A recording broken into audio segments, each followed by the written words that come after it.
Good morning, everybody. Welcome to the BASF webinar on straight cutting canola. We're glad to have you joining us here today. My name is Sean Haney, founder of RealAgriculture.com and host of Real Ag Radio that you can hear every day at 4 p.m. Eastern on Rural Radio 147 on Sirius XM. And I'm going to be moderating our discussion here today. You know, this is the fourth annual straight cutting webinar for canola that BASF and us have done. And, it's amazing how much this practice of straight cutting canola has really taken off. I can remember just back 4 short years ago, we moved from where, there was really a lot of people thinking, but not a lot of people doing it. And now it has become very much a common practice and it continues to increase across the prairies. So joining us for today's webinar, it is Clayton Rempel, owner-operator at Clayton Air Services in Leith, Saskatchewan. Colleen Redlick, Senior Technical Service Specialist at BASF Canada. Alan Wishloff, he is owner and operator of Wacon Investments in Blaine Lake, Saskatchewan. BASF continues to be a leader in helping growers adopt straight cutting canola. In fact, this is the fourth annual webinar, as I had mentioned. Why continue to have this discussion? The straight cutting conversation is more and more crucial as the practice grows in popularity. The more growers are adopting it, the more important it is to know how to get the most of it. The goal of this webinar is to bring growers and industry experts together to share their knowledge and experience so everyone can have as much success as possible.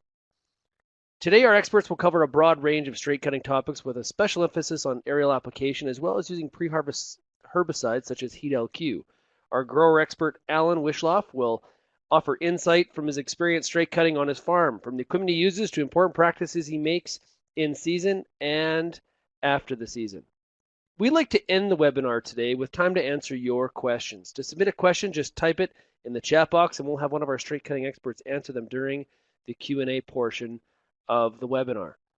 Also, for those of you that are certified crop advisors, if you'll receive one CCA CEU credit for attending this webinar.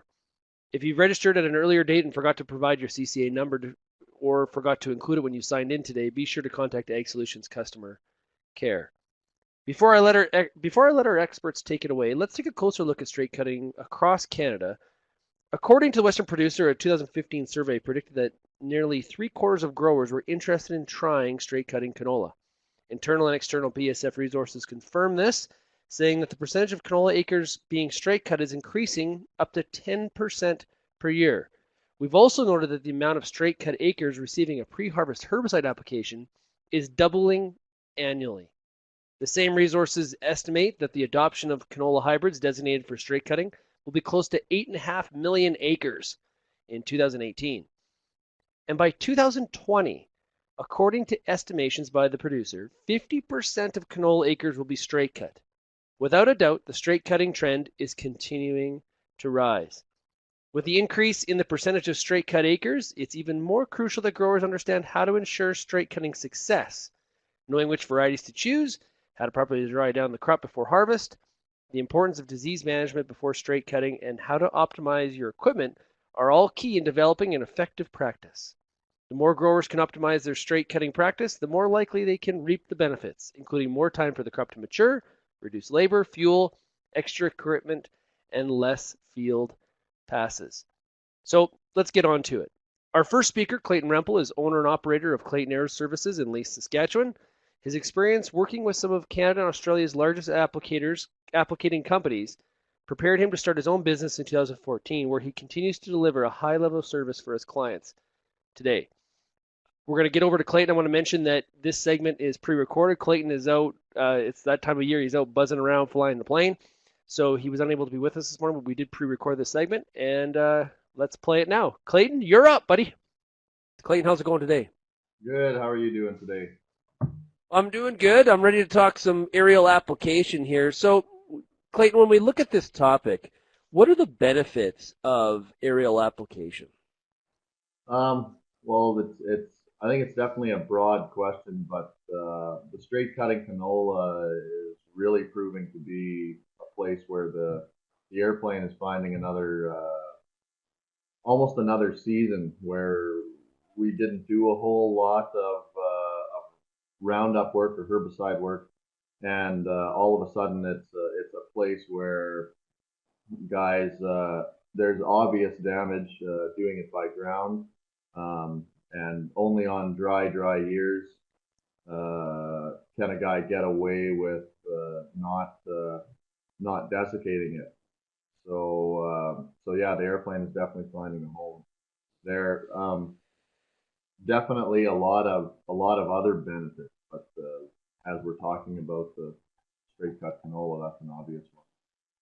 Yeah, so I guess when you compare using a ground rig for your pre-harvest versus an aerial app, an airplane, why would I choose the airplane? What's the real big benefit? Well, I think one of the main things is probably like I guess I was mentioning it. It's a time of year when it's pretty obvious that there's going to be some sort of loss from mechanical damage in the crop, and I don't think it needs to be sold to anyone that occurs at that crop stage. But obviously, some of the other advantages that time of year, farms are really busy, most likely into harvest already on some early crops, and so whether it's a custom ground applicator or a custom air applicator, and obviously we're talking about the airplane, um, and saving that track damage, it's going to be an obvious option.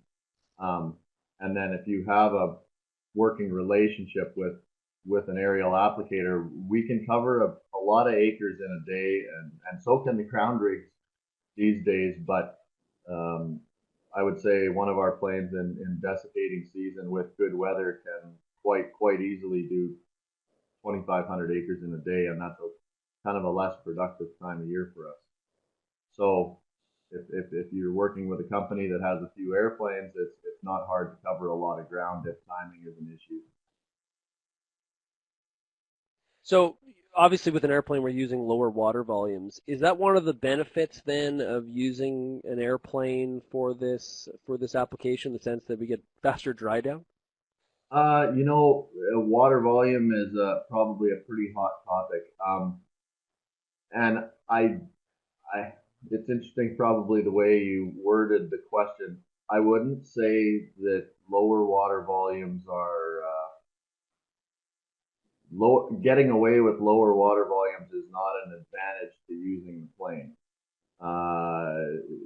There's not a magic reason that an airplane gets away with using less water volume than, let's say, a ground rig does. But you know what? And my business isn't based on a low water volume, and there's a lot of companies out there that are not based on a low water volume philosophy.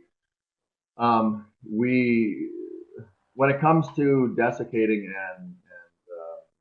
and putting Roundup and heat down, um, straight Roundup we've seen work at a little lower water volumes, and because as you were saying, the lower water volume kind of it has a more volatile mix, and yeah, it can work under the right conditions. Um, when it comes to coverage and drift control when applying heat, we are definitely shooting for those higher water volumes for the coverage benefit and also for the drift control and the risk mitigation in that situation when it comes to spraying with an airplane. I guess on the slide there, it's kind of hard to see, and it's just an overview of the differences we've seen in calibrating aircraft and what the different water volumes look like when it comes to coverage. Um, on the left, it's a 1 gallon test under, uh, let's say, a fungicide setup, and the second set of cards on that slide is 2 gallon and 3 gallon and 4 gallon. Oh, look at that! You can even make it bigger. So it's not a super clear picture, but it's just a little bit of an overview of what that can look like and under equivalent weather conditions. So we're trying to manage that temperature in the day, and whatnot when we are because airplanes can only economically put on so much, right? I don't know if that answers your question. I probably went on a tangent.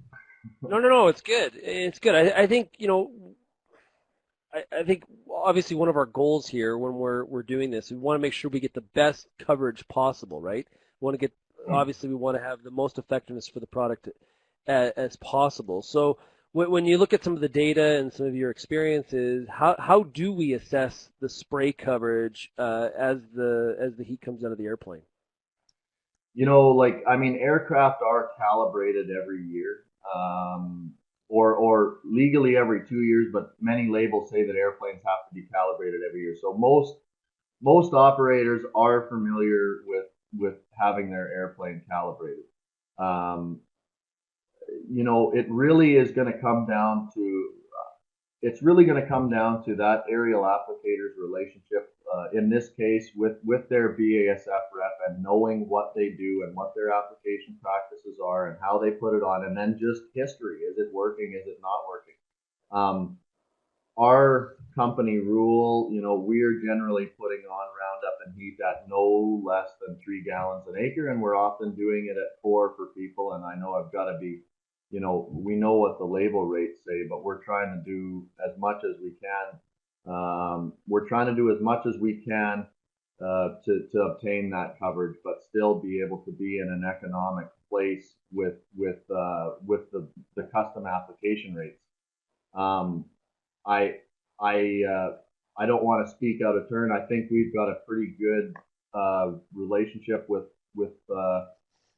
BASF and with the reps that we've worked with. That the results we're getting is pretty good. I think when it comes to with the airplane, I think there's a I think the biggest challenge we face when dealing with straight cutting acres is probably more so when it comes to new straight cut clients and timing. Um, I think there's a tendency to go a little bit too early, and that's really, it's not, and that's something I'm sure you guys are going to talk about later, so I probably won't get into it, but um, results have been more varied when timing has been an issue than anything.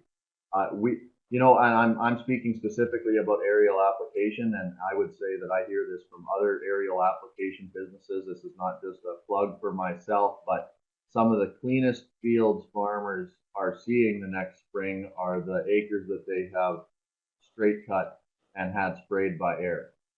Mm. So if that speaks to the kind of penetration in the canopy we're getting with undergrowth and with coverage in the in crop, I mean, that's, I guess, a bit of a confidence booster in what the airplane is able to do. There are some realistic challenges to straight cutting with an airplane, which is something we could definitely touch on.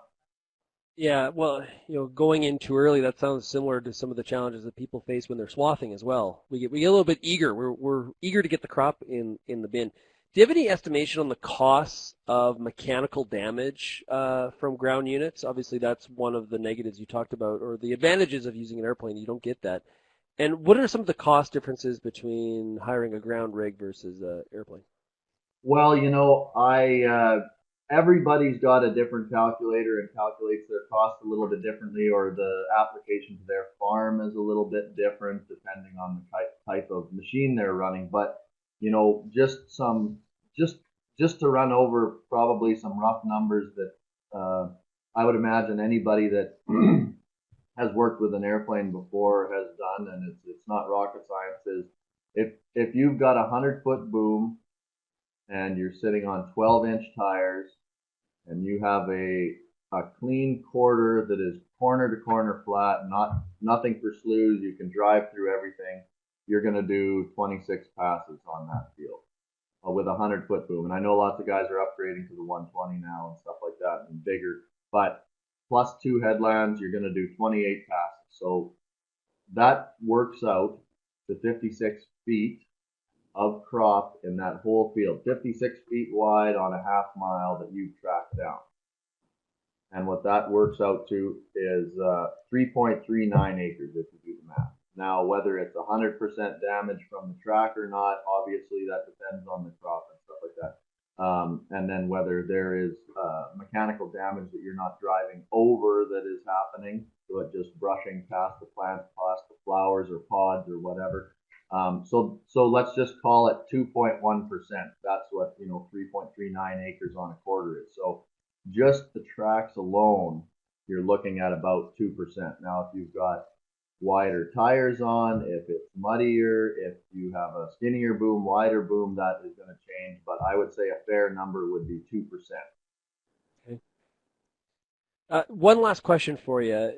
Is there anything that growers should be doing during the growing season to maybe make this whole process a little bit better in terms of the pre-harvest herbicide? Well, when it comes to pre-harvest working with a plane, um, I think I can speak for every aerial application company when it says it's definitely work we want to do. Um, it is more risky work for the airplane, and it does take appropriate planning on a couple levels. One, because drift is a concern, and it is different with an airplane than it is with the ground rig, and we do have to manage that differently. Typically, we will not start up the airplane before 7 or 8 o'clock in the morning because of inversions. Like inversions affect everybody, but it affects us more because our release height on the product is higher than what the ground rig is going to be, right? So we don't start before 7 or 8 o'clock in the morning, and we finish by 5 or 6 or possibly 7 in the evening, and it depends on the conditions. So our day is shorter, our window is shorter. We have to watch the wind a little bit more yet than the ground rig. So that planning just takes time, and that takes a heads up, like being able to call an airplane and be on the list right away. We're working through other work and watching weather. But on that topic, I think the most important thing, and this goes for every company, not just mine. Obviously, if we're sitting doing nothing, we're not going to say no to a guy calling us to do some straight cut acres. That's obviously not going to happen. But the challenge becomes when we're working with good clients year in, year out, whether we've done some fungicide for them, bugs, whether we've done desiccating in the past, whatever the case may be. It's kind of like um, if you have a farm worker, a farm laborer, a helper, or whatever, and he kind of occasionally helps you, but he hasn't heard from you in a couple months or 3 months, and you give him a call on Saturday and say, "Oh, can you come in on Sunday? I'd really like to get you to do something." Well, there's a fairly good chance he's made plans or has something going on. So bringing that to the aerial application thing, we spend a lot of time in winter and in spring planning what we need to do. We need to be able to get the pilots, the aircraft. It's unfortunately it's not quite as easy as going out to buy a combine. And the guys that we work for generally are we know we're doing some fungicide for them, and then whatever else may come up, and then we're doing some desiccating for them. So it's having a steady relationship with an aerial applicator is important. Like for us to come in and just do the desiccating, it's pretty rare that we do just desiccating for a client. It's usually Yeah. other work to justify that piece of equipment. Okay, I hope you enjoyed the discussion that we had there on the aerial application. Like I said, Clayton wasn't able to make it here this morning. Colleen Redlick is our next presenter, and will be sharing her insight on using Harvest Aid, specifically Heat LQ herbicide. Colleen is a senior technical specialist with BASF Canada. She works with the BASF sales team and canola crop team, providing agronomic advice and solutions for customers. She also administers grower-applied large field trials known as the Ag Solutions Performance Trials for her region. Colleen, you're up. Awesome. Thanks, Sean. Well, I think I'm pretty excited to be back again for the fourth annual BASF and Real Ag Heat Harvest Aid and straight cutting canola webinar. Like Sean mentioned, it's pretty exciting that this has been our fourth year, and still the discussion continues, and there's still new information to talk about. So I think it's been a really exciting time to just watch this straight cut trend grow, and just us as an industry be able to come up with products and solutions to help growers facilitate what they really want to do and manage their harvest with straight cutting. So straight cutting's really changed from something that we saw a handful of growers do just in an emergency situation, maybe when they couldn't get a swather into the crop for whatever reason, and felt like it was a bit of a rescue to something that growers are now planning for, maybe even starting to plan for in the next couple months when they're making their seed purchasing decision, and trying to set up an operation to straight cut, right from the start. So I think at BASF we're pretty well set up to help growers with straight cut canola right through the season. So, really the whole management process. We've got our crop protection portfolio there on the screen for you, right from protecting from early season diseases like blackleg with our fungicides Nexacor and Preaxor, protecting again from diseases like sclerotinia with products like Cotegra and Lance. Maybe that's probably what Clayton's out spraying today, trying to protect those products from sclerotinia with some late rains, and making sure that you have a crop that's got good establishment, is free of disease, and is going to set up well for straight cutting. And then talk about the pre-harvest with heat LQ, which is what we're mainly known for in the harvest date space of course with straight cutting. So when it comes to the straight cutting trend, one thing that we've really seen help drive and help increase grower confidence with straight cutting is just the introduction and adoption of these pod shatter reduction and straight cut canola hybrids. So we're showing some market data. These have gone from introduction just a few years ago to grown on about 7 million acres in 2017. So I think growers really are, speaking as to what they want and to the strength of this trend right when they make their seed buying decision. And there's a lot of reasons for that. Like, this is really great technology that I think has helped growers with a lot of their main objections to why they weren't straight cutting. So the biggest one that we were hearing was, the impact of weather. So a lot of, the prairies were really worried about wind, worried about hailstorms, we're worried about maybe early snow. So the ability of these hybrids to really hang on to that seed and just reduce the impact and have growers just be a lot less concerned with what's going to happen if they get some adverse weather on that straight cut canola crop. The ability to manage the multi-stage crop. So I know for myself or my family farms, we're not on a tabletop. So no matter how good a job you do with seeding, no matter how great your vigor is on that seed, you're never going to get a perfectly even crop. So just having a little bit more confidence that, that canola is going to be able to hang on to the seed and not shell out as your hilltops maybe mature a little bit before some lower spots. Clayton mentioned, I think, just leaving the crops in the field longer. We know that a properly timed swath operation, so going at 60% seed color change, doesn't really affect yield differently with straight cutting. So it's really about, just a properly timed operation. But like they mentioned in the first segment, a lot of people just get antsy, get doing things too quickly, and definitely between swathing too early and being able to leave that crop out to mature and fill those larger seeds, some growers are really seeing a yield advantage with the straight cut hybrids just for that reason of proper timing.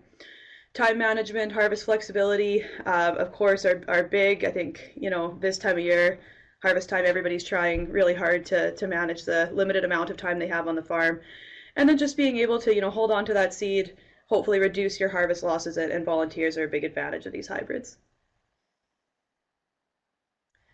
So, as we're seeing this technology become available, we're seeing just more and more canola being straight cut year over year. So last year we were at about 6.4 million acres, and that represented 30% of the market, and this year projecting for 8.2 or 35% of the market. So, that's a big chunk of the market where growers are choosing to straight cut these crops.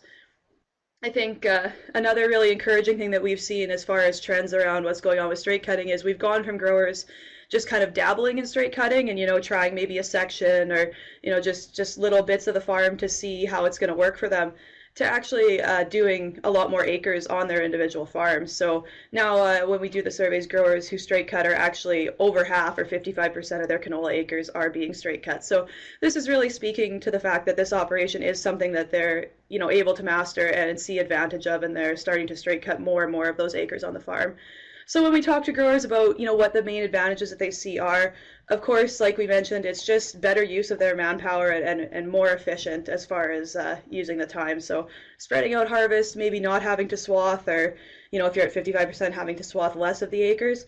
And then again, those higher yields, just because they're not tempted to go in there and cut a little early and end up inadvertently costing some yield.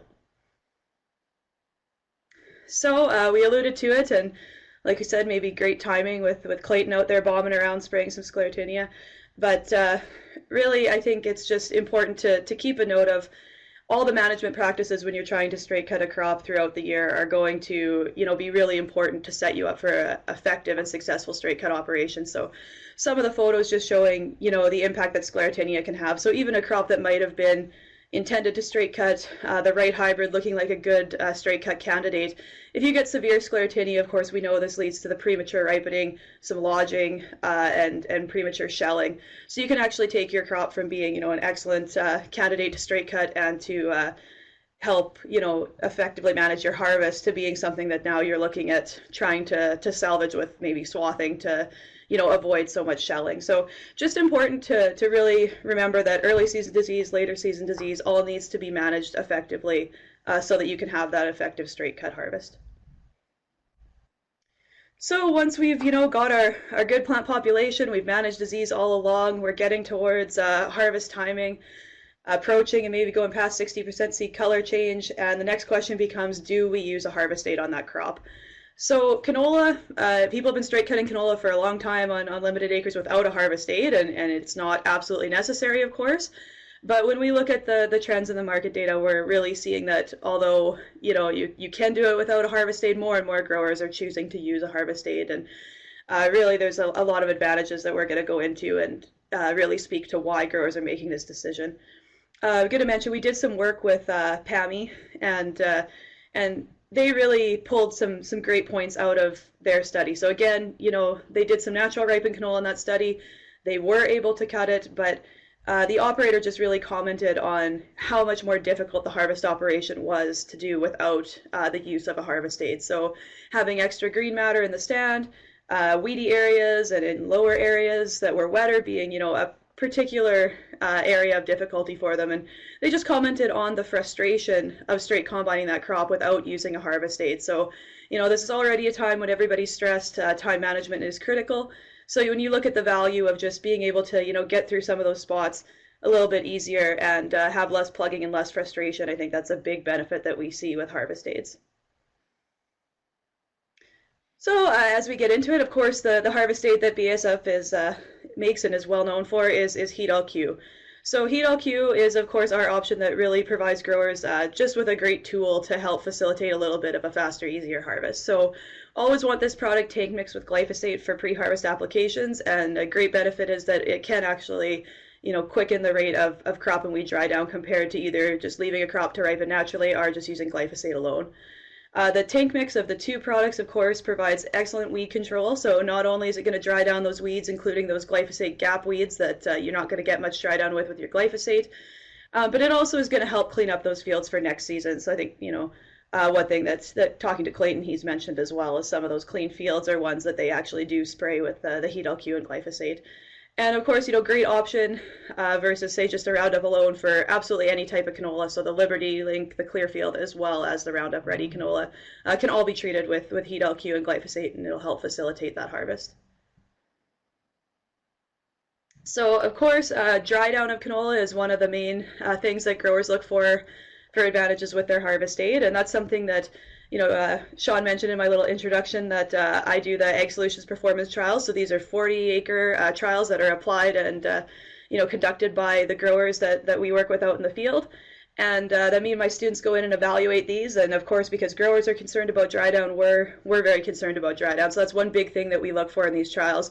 I'm showing the 2016 data here, but we did multiple years of these, and very consistently year over year, we were seeing, about a 5% increase in the visual dry down that we assessed in these crops.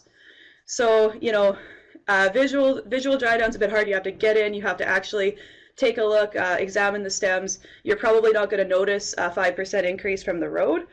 But getting in and really taking a look, we do very consistently see that there is an increase in dry down with heat LQ plus glyphosate over just glyphosate. So we got some pictures coming up on the screen. This is the type of stuff when we get in. Like I mentioned, if you're doing your 80K crop check down the road, you're probably not going to see this, going to see a big line in the field. But once you get in there, you really do see that, some of this green matter has been taken out. Another phenomenon we sometimes will see is what we call the brittle green stem. So, growers sometimes say, yeah, my stems still look green, but once I got in there with the combine, it was actually a brittle green, and it was a lot easier to put through the combine.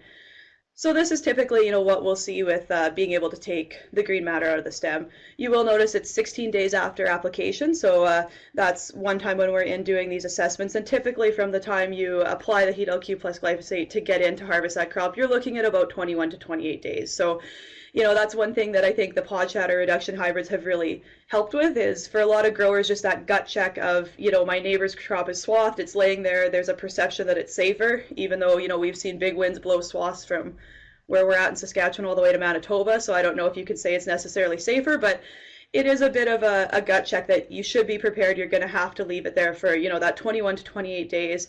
And any type of weather that's going to, decrease how it would naturally dry down or ripen is still going to have an impact, even on a crop that's been treated with a harvest aid. So if you get a bunch of rain on this crop, you get, cold days and heavy dews, you potentially are looking more at the end of that window or a bit beyond. But, we do see that that very consistently the dry down is improved with this application over the alternative, certainly. So another great benefit that we see, of course, we alluded to already, is the weed dry down. So, crops, this year we had some crops that were pretty dry at the start and then got some late rains. We had some flushes of weeds that, maybe came through a little late and weren't well controlled. Those weeds are going to be a pretty big, barrier when you're getting in there and combining. If you have large green weeds, of course, that's going to slow your operation down. So pretty regularly, this is something that our growers tell us is just a great benefit of using this treatment. So, being able to dry down those weeds, the ones we call glyphosate gap weeds, the wild buckwheats, the thistle species, narrow-leaved hawksbeard, that just glyphosate really provides very limited dry down on. We get excellent dry down with this treatment, and that's something that's going to be a big benefit for growers and certainly reduce frustrations when they're out straight cutting. And in addition to frustration, it's also going to reduce the amount of green matter potentially. Weed seeds and stuff are certainly something that can cause hot spots in bins, can increase spoilage.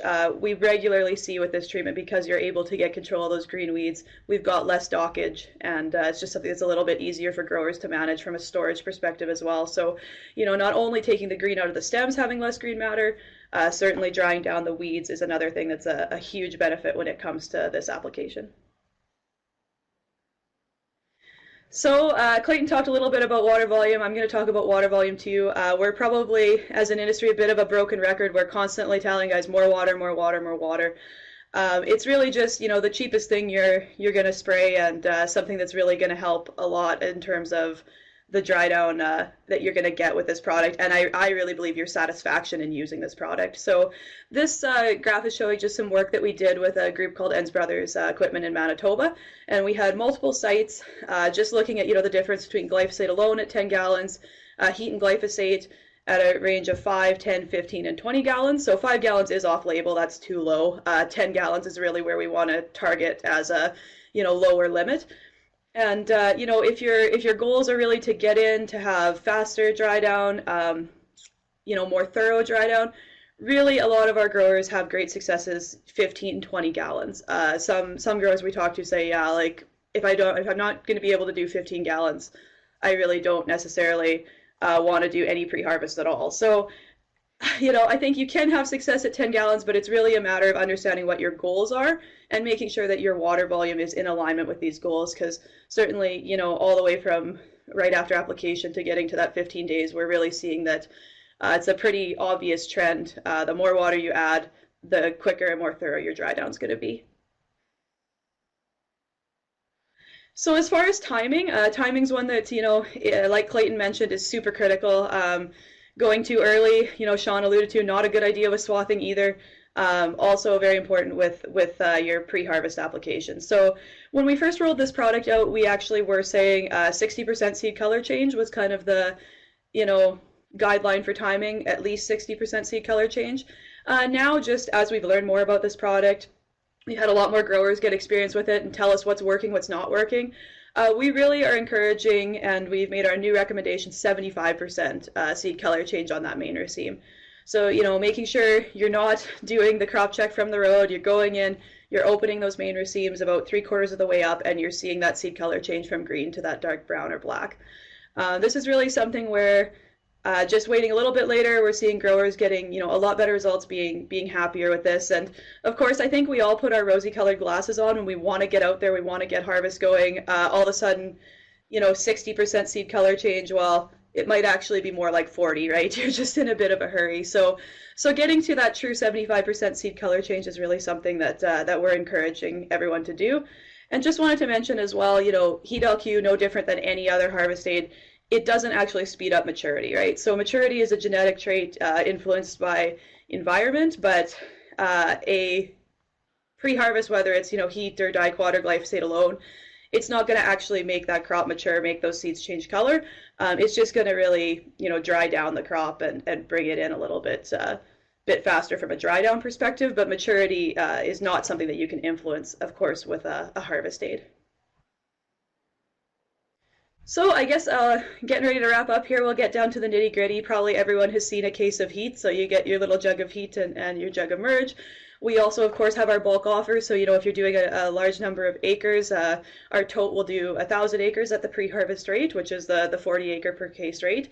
It's basically a big red tote of merge. So there's 400 liters of merge in there, and then you've got your 4 jugs of heat LQ along with it. The merge obviously is pretty critical. So if you are doing the case, just dump both jugs in. Just going to get better activity and better results with all that merge. As well, we kind of talked about it already. Regardless of your herbicide tolerance system in canola, we do always want this product tank mixed with glyphosate in canola. And it really just, the systemicity of the glyphosate moves the heat through the plant. We see much better results versus, doing a standalone application. So that's how we promote and support this product, is just tank mixed with glyphosate on any herbicide tolerance system in canola. And also, we're going to want it tank mixed with glyphosate in cereals as well. So even though this is the canola webinar, we had to get one quick slide in on cereals. So just mentioning it because it's new for 2018, heat LQ can now actually be used on cereals. So once again, this was one where growers were telling us they wanted this application, they found good results with it. We had to just put the earmuffs on for a little bit because, of course, previously it was off-label. And now we've done the work to get this on label. This is fully good to go and supported this year for feed barley, triticale, as well as wheat.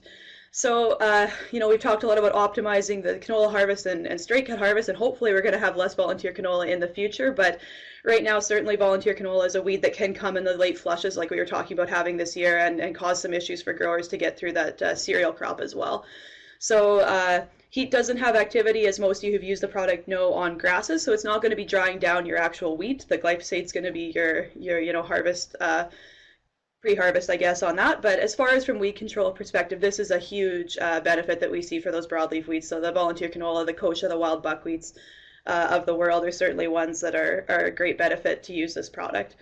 We wanted to apply it at the hard dose stage, so going along with the glyphosate staging, this is more about glyphosate and avoiding glyphosate residues in the wheat than anything to do with the heat. But that's about the 30% kernel moisture, so that hard dose stage, put your fingernail in and the dent doesn't come out. That's about when you want to use this product on cereals. So heat LQ, great pre-harvest, not only for canola, but also for 2018 for cereals.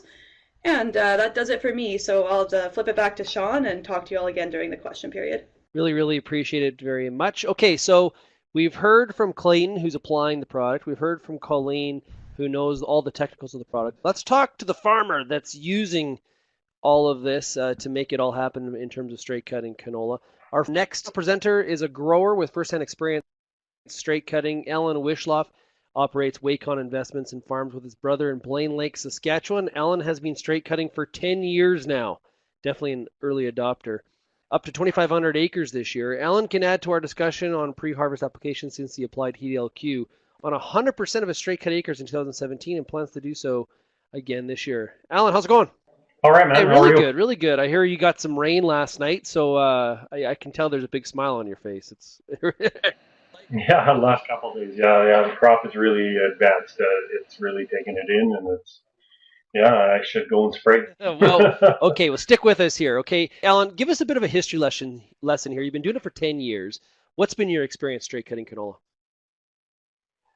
Well, over the 10 years, it was just really by accident that we would leave, a small piece either uneven emergence or something like that. We wouldn't swath it. So, and then we'd get into harvest and realize, we have these small pieces that need to be swathed. Well, they're already mature. So we had the straight headers on from the cereals or peas or anything like that, and then we headed in there and we realized actually this works not too bad. We liked the way the seed looked, and it was really relatively by accident that we decided that we'd just try a little bit more each time every year. So, but I mean, as far as large amounts of acres, it really hasn't been. It's only been the last 2-3 years that we've been deciding that we wanted to go to a, like either 85 to, which last year was 100, or, and as we were growing malt barley, and if we wanted a rotation, there was no way of doing any desiccation, so we decided we better do some canola if we wanted to go to that type of rotation. And after we've done some of it using heat with glyphosate, we found our winter annuals, and it was just in the spring we really liked how clean the fields were. So, and there was it's just a win-win. And considering this year, like, we've had some unfortunate couple mistakes made with seeding, and we're going to have some uneven emergence in some fields. So we have the confidence of leaving it and seeing where the yield goes. And I'd just like to reiterate what Colleen said: is if you have some uneven emergence or variability in the field, we're confident in leaving it, and rather than being freaked out and cutting everything, swathing everything, and some may be premature cut, and you're going to lose yield off of that. And we're pretty comfortable with straight cutting, and now with the advancements in some of the equipment, I just think it's the way to go. It's not going away. It's going to come more and more. I don't think swathers. We're not going to get rid of our swathers, but it's just we're not going to be updating them. We'll be just sticking with the straight cutting. Yeah, having that swather as a backup is not necessarily a bad backup plan, so to speak. Okay, variety selection. Are you choosing specific hybrids, or what are you doing there?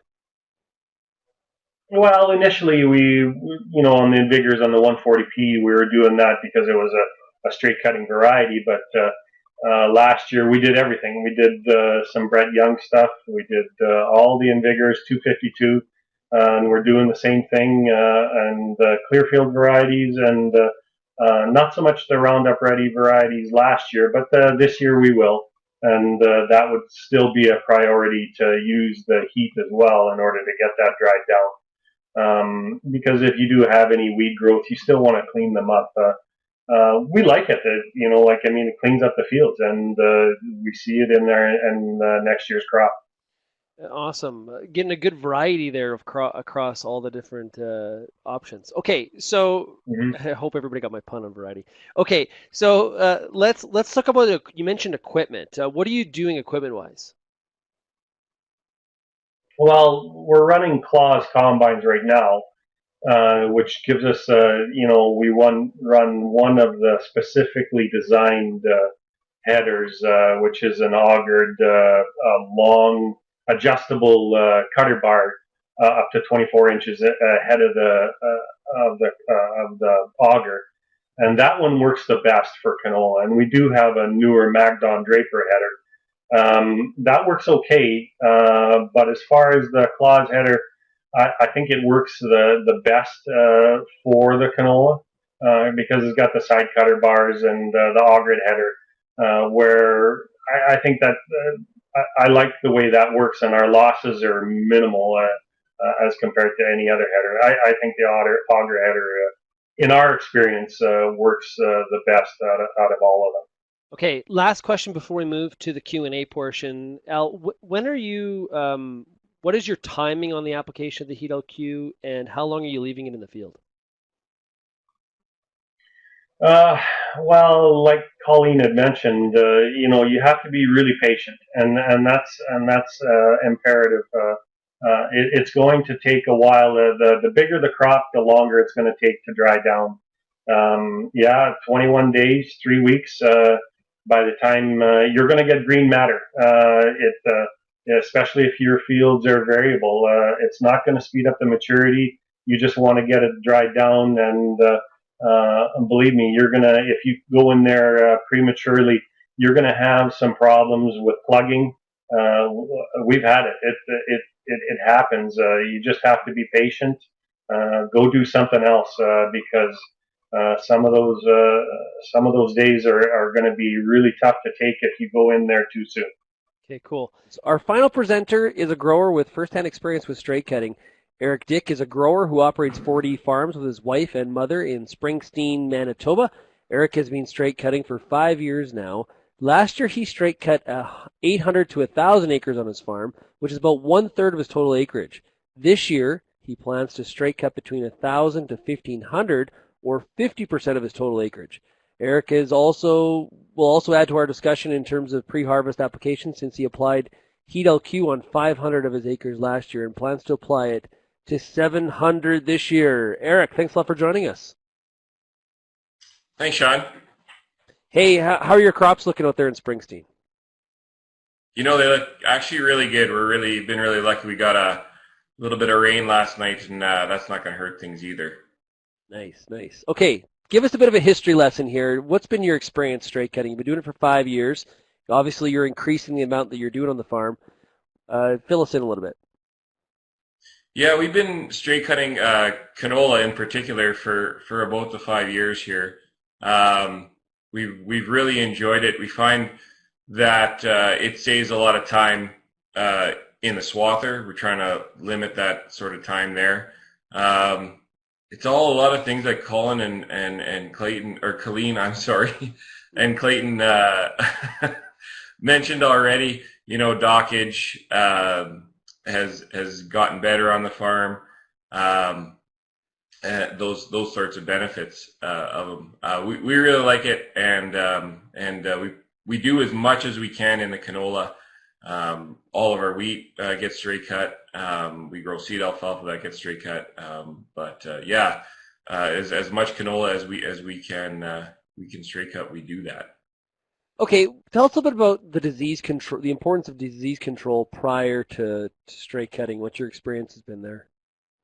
Yeah, in the Red River Valley where we are, I'm just outside Winnipeg. It's pretty common standard procedure to take care of your sclerotinia control, especially. We're usually really humid and wet, so of course those are great conditions for sclerotinia to take hold in the crop. So pretty standard procedure. We go out and spray that with a sclerotinia product. You know, when we're spraying sclerotinia product, like when we do our glyphosate, we're using a ground rig right now, and we're using high water volume just to get that product over top of the canopy, and it really helps to have an even crop out there. I mean, for any crop, seeding, if you do a good job seeding, you have an even crop. If you do a good job with your fungicide and herbicide, you're going to have an even crop, and that just helps everything in the end, really. Yeah, for sure.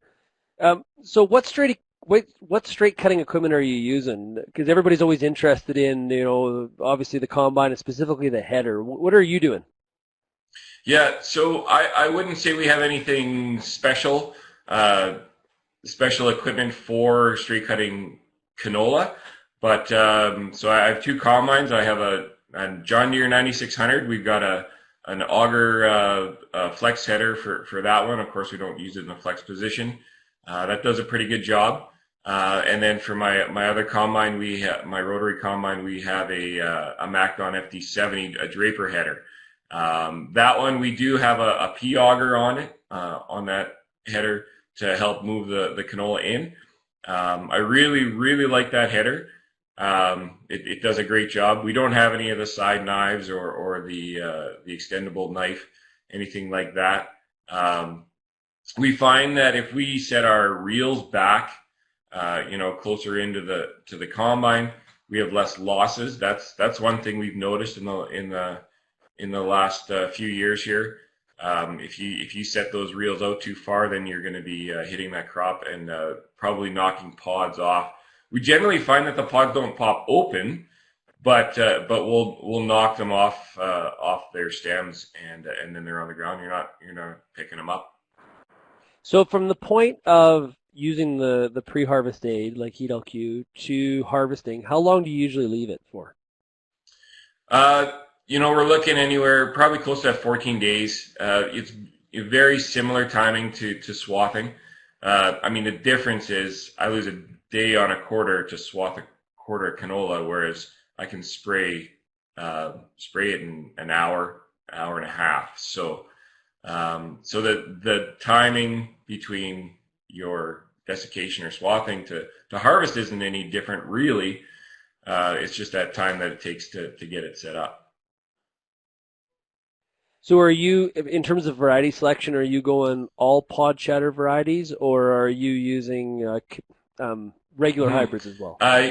We are not using all pod shatter varieties, but for our straight cut, we are using all pod shatter varieties. So we're growing clear field canola as well, and we swath that. In the past, we've tried some straight cutting on non-pod shatter varieties, and if you get a good wind, we found that it's pretty sick to see all the seed on the ground. So for us, we just mitigate that risk and use pod shatter varieties, and they've been really good to us. And there's more and more coming out all the time. We have a couple particular varieties we like to stick with, but I wouldn't do straight cut on something that's not pod shatter, and that's just our own experience that has told us that. Yeah, for sure. Okay, storage. What are you doing for storage? And also, give us do you have air on it? And yeah, we really don't do anything special. Just like any other canola, the dockage, like Colleen mentioned before, the dockage is lower, so the risk I find is lower in storage. We put a little bit of air on it to cool it down, and then of course when winter comes we freeze it, and then we're good to go. So it's really not any more dangerous. The thing is, we're also spraying it, of course. This is why we're here today. So there's less green weeds and things like that in the sample. So we really don't have any problems. Okay. So Eric, before we're going to move on to the Q&A portion, but one last question for you quickly. Have you done any calculations between on the return, your return on investment, basically straight cutting versus swathing? Have you done any of those calculations? Oh, yeah. Truthfully, no, we haven't. There's of course the cost of spraying versus the cost of my time in the swather, which I think I'd be ahead spraying. And the other one that is really difficult to put a monetary value on is when we spray that crop, and we're using the high water volumes. We're using 20 gallons of water. We just spend the time. Water's super cheap. So that water and that spray is getting right down through the canopy and hitting any weeds we may have missed in our herbicide timing. And we find that our fields are so clean. So it's tough to really put a dollar value on that. But there's definitely some benefit there. We are going to move to the Q&A portion of the webinar. Colleen, let's jump over to you. A question that we got here was, and I think you hit on in the presentation, but I just want to, I hear this question lots from the audience, is why do I have to tank mix the heat LQ and the glyphosate? Why does that really matter? Yeah, so that's a pretty common question we do get, particularly with, of course, the Roundup Ready system, because, the conventional thinking would be, well, the Roundup is not going to do anything to dry this down. So, it should just be able to use heat LQ on its own. And really all the the research that we've done, everything just suggests that having the two mixed together, getting a little bit more systemicity from the Roundup, just really helps to work with the heat LQ, move it throughout the plant, and you're just going to get a better, more thorough dry down. So we do still see advantages of the glyphosate, of course, even in the Roundup Ready system. And then, Al alluded to the weed control as well. So having the Roundup in there to help with weed control, help make those fields look a little bit cleaner for next season, is of course another big advantage that really working in complementary action with the heat is going to benefit for next season as well. Hey, Al, what do you see in terms of the sample, the difference between straight cutting versus swathing? So what do you see sample-wise, and how has all of this impacted your storage considerations? Without question, it's a larger seed, blacker seed. It just higher test weights. Everyone knows that's been in farming. The longer you let it mature, the better sample you're going to get, and that goes for canola as well.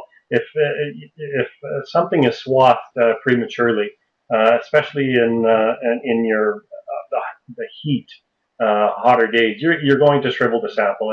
I think you could lose 3 to 5% easily if you cut it too soon. So as it's standing in the field, you're making money. Just be patient, and it's going to put money in your pocket. I realize it's something that can't be seen.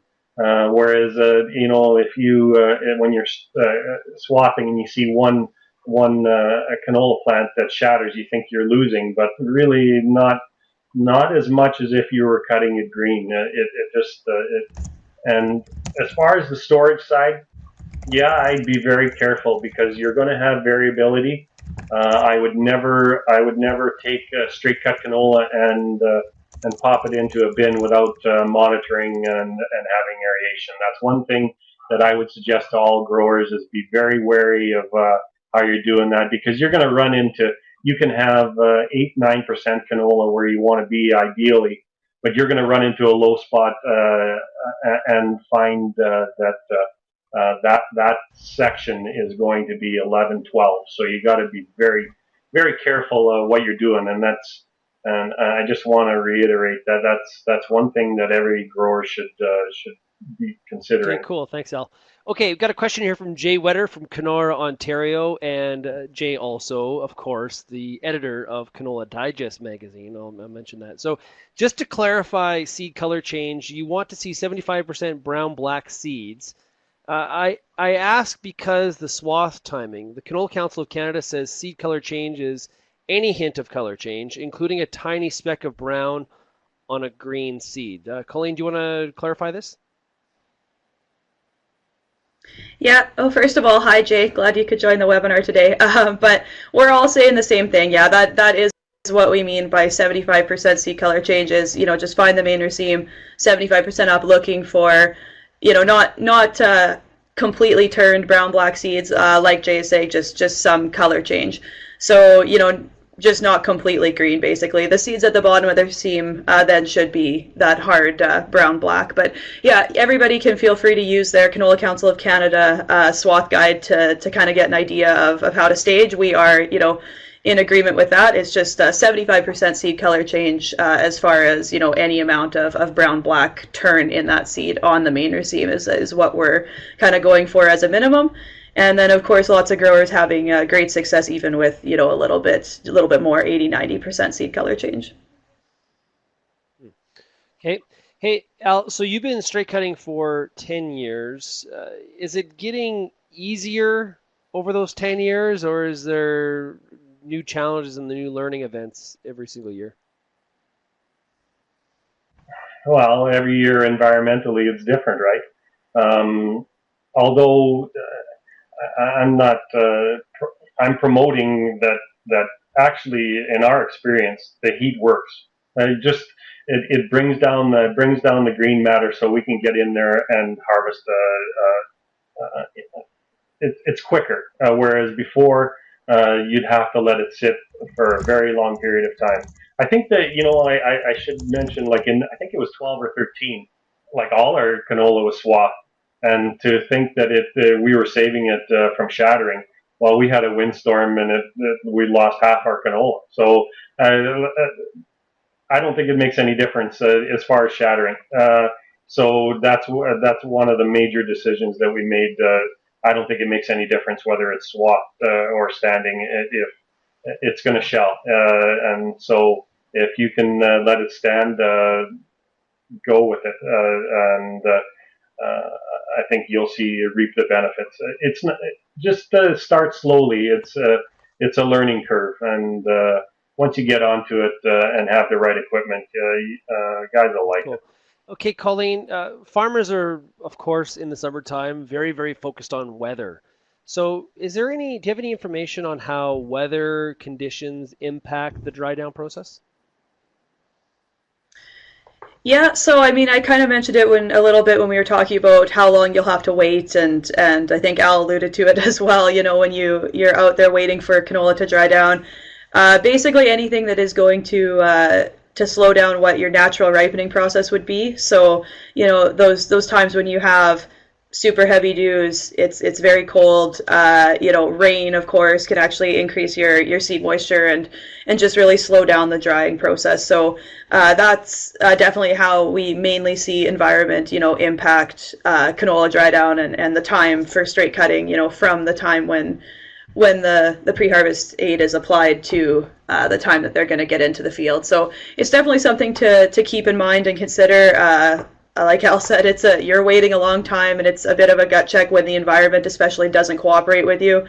Of course, if you get, you know, hot, dry weather for drying time, not only is your canola just naturally it would have dried down faster, but of course, you know, a harvest aid, we do know that heat, the mode of action is impacted, and it works on the photosynthetic pathway, so the sunlight pathway. So if you have that, you know, hot, dry days, of course, everything's going to be working faster.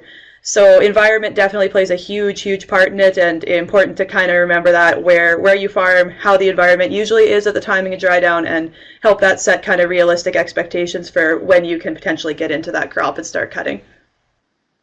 Okay. Some questions here from Rayanne Renouf. She's asking how much glyphosate per acre added with heat. Has any here canola being done? I'm not sure what she's referring to there with here canola.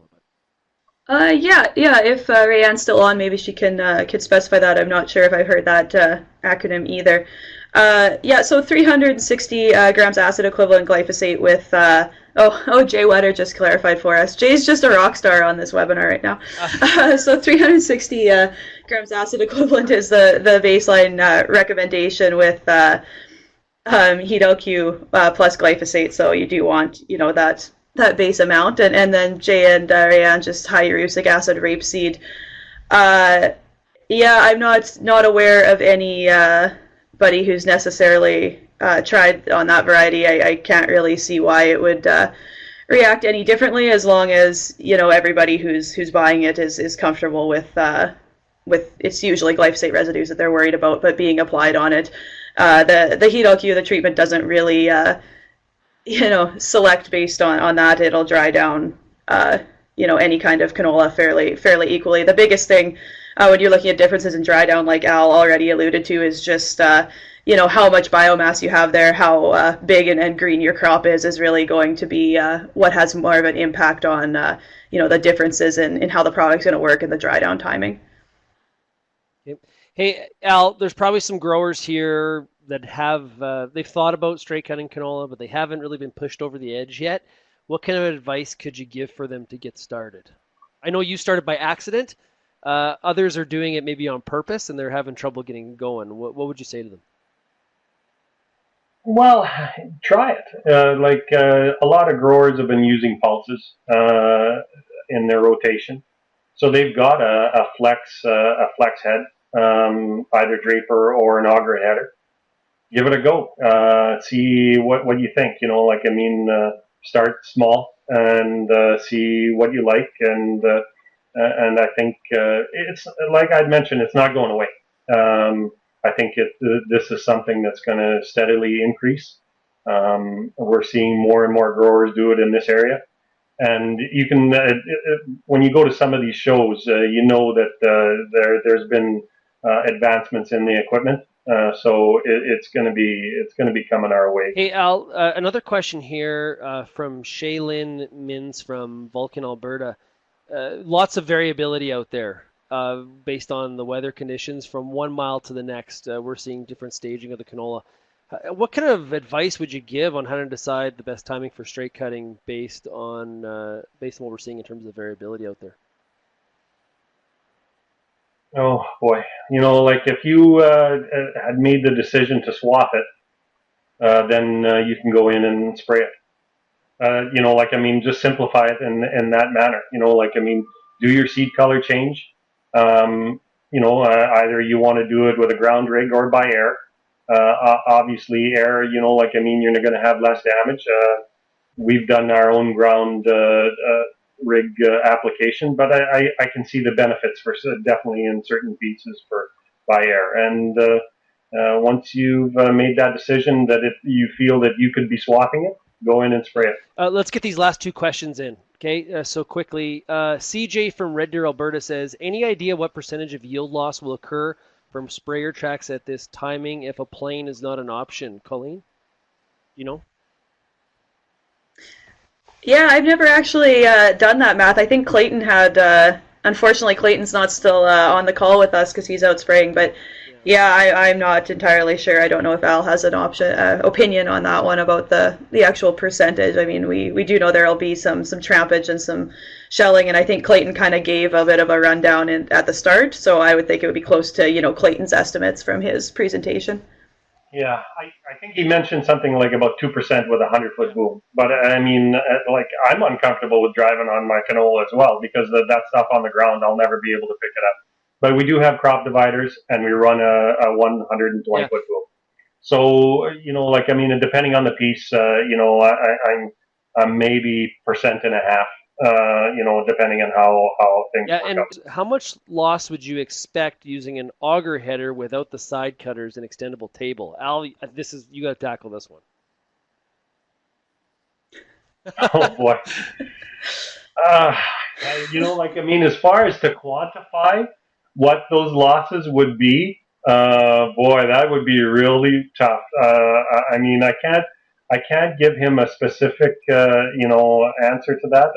I'll be humble in saying I can't say for certain, but we do have a header that doesn't have the cutters and doesn't have the extendable table. And when we did a loss just by doing the same amount of area as opposed to a draper header, we found maybe maybe 0.5%. Something like that. I can't be specific. It's hard for me to quantify, but I'm just saying that what we had is the extendable cutter bar and the side cutters. It worked that much better. So I'm fairly confident that when things work better, you're going to have less losses. Yeah. Awesome. Yeah, okay, everybody. I think that's a good. Oh, sorry. I'll just add one comment from the peanut gallery before we go here was that with those header losses, I'm not an expert in equipment, but PAMI, I think it's Nathan Gregg's group, and I might have been with Jay's pals at the Canola Council there, did some study on header losses, and so that's pretty Googleable from the PAMI website and Canola Council, and they kind of looked at some different header types and the losses and where those losses could be expected. So that would be a good study to check out for those who are interested in looking at header losses in a little more detail. Googleable. Yeah, to be specific, let's say there's a lot of deer combines. Use a deer flex head with an auger headed. It has a long cutter bar in front. Give it a shot. Guys have gone that way, and it's worked for them. Eric, do you use a ground rig or yeah? So we've been using a ground rig till now. There's lots of guys in the area who use the airplane. Good farmers, go really nice crops. They seem to like the airplane. Personally, we just have the unit, and we like the water volume. Now, that said, the tracks in the field definitely is something we're looking at and wondering if we should do some trials to see what we like better. But I think it's really a personal opinion. I mean, I've got an old sprayer, doesn't cost me a lot, but tracks, yeah, definitely could cost me. We're big believers in water. That's what it's been on our farm. But I guess seeing is believing when it comes to different things. Colleen, question here from Russell Friesen Lyndon Nielsen from Starbuck, Manitoba. Would a harvest screen be beneficial for straight cutting canola? Oh, I think I might throw that right to Eric because I don't personally straight cut a ton of canola. I walk a lot of fields with heat applied, so I know on our combine we do have a harvest screen for canola, but I'll let Eric actually answer that one. I'm not exactly sure what you mean by harvest screen, Linda. I'm assuming on the front of your header to block the seeds from going over. Is that? Not sure. Colleen, you said you had a harvest screen? Yeah, well, that's what I was picturing too, Eric. Like just on the front of our John Deere, we have that harvest screen. Every now and then I have to get out with a broom and sweep it off because I can't see through it. So I was assuming that was what she meant, for the seeds coming out. And we use that on ours. I know with straight cut our swathed canola, and I guess it's beneficial. To be honest, I've never gotten out and tried to measure losses with or without it. So yeah, I would say, because we swath and straight cut. I mean. It's a little different, but there's definitely less header losses, I think, on the straight cut, just because those reels are pushing that crop down into your header and then drawing it in. Whereas when you're picking it up with your pickup header, that drum's spinning so fast, and then you start to get those losses over top of your header. So probably would save. Whether it's worth it, it's tough to say. Hey, Eric, there's a question here from Russell Friesen from Lacrete, Alberta, asking about ways to reduce and measure header loss when you're straight cutting. How do you do that? Because we cut the canola so high, we'll crawl right in those plants. It's kind of fun, actually. If you've never had pod shatter variety canola, crawl right in there and shake those plants, and those pods don't fall off. So you can crawl right in there and lay a pan. And let that combine go over top and see what's left out on the wings where your combine isn't throwing chaff and stuff, and we find very, very little losses. I'm super happy with the pod shatter varieties.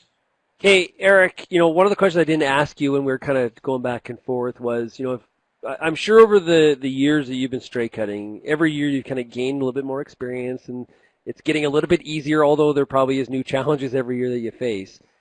Can you give us some simple best advice for somebody out there that's on this webinar that hasn't maybe done it yet but wants to get over the hump? What do you see? Yeah, BASF is not paying me here, so that's my preference. The answer, just spray it.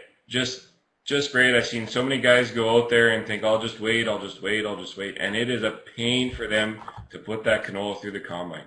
It thrashes so nice. It's so easy. That is what straight cutting canola means to me. Like, it's just easy. And if we can save some time, it's a couple bucks to put some Roundup and heat on, no big deal, and go out and thrash. I would say number one is just spray. Okay, everybody, that's all the time we have today.